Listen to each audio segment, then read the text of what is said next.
শারিয়ার দ্বিতীয় দিনের মতো তো অবরোধ চলছে। আজকের পরিস্থিতি সকালবেলা কেমন দেখছেন?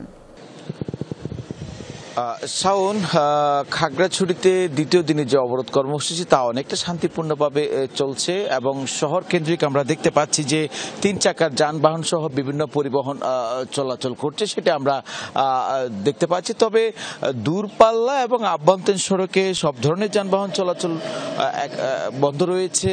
এছাড়া পর্যটকবাহী পরিবহনও কিন্তু আমরা বন্ধ দেখতে পেয়েছি। আপনজনদের কাপড়ের যত্নে আমার ভরসা যুগ যুগ ধরে এক্সপার্ট ডিটারজেন্ট জেট। এবং সাজেকের উদ্দেশ্যে যে সকল পর্যটক খাগড়াছড়ি অবস্থান করেছেন এবং সাজেকে যে সকল পর্যটক আছেন তারা কিন্তু কেউ ফিরতে পারছে না।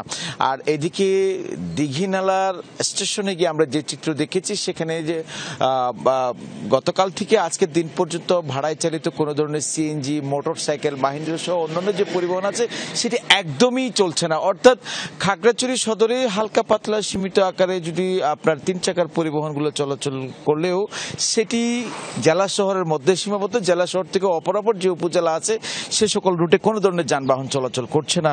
আর দীঘিনালা সদরের অবস্থা যদি বলতে চাই, তাহলে আমরা গতকালকের যে পরিস্থিতি দেখেছি তার থেকে আরো কিছুটা আজকে উন্নতি হয়েছে।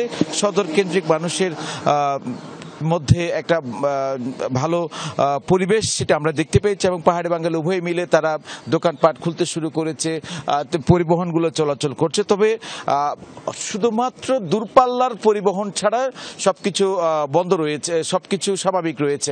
আর এছাড়া আইন শৃঙ্খলা পরিস্থিতি রক্ষায় আইন শৃঙ্খলা বাহিনীর একটি জোর টহল আমরা দেখতে পেয়েছি। শাওন, শারিয়ার, অনেক ধন্যবাদ আপনাকে।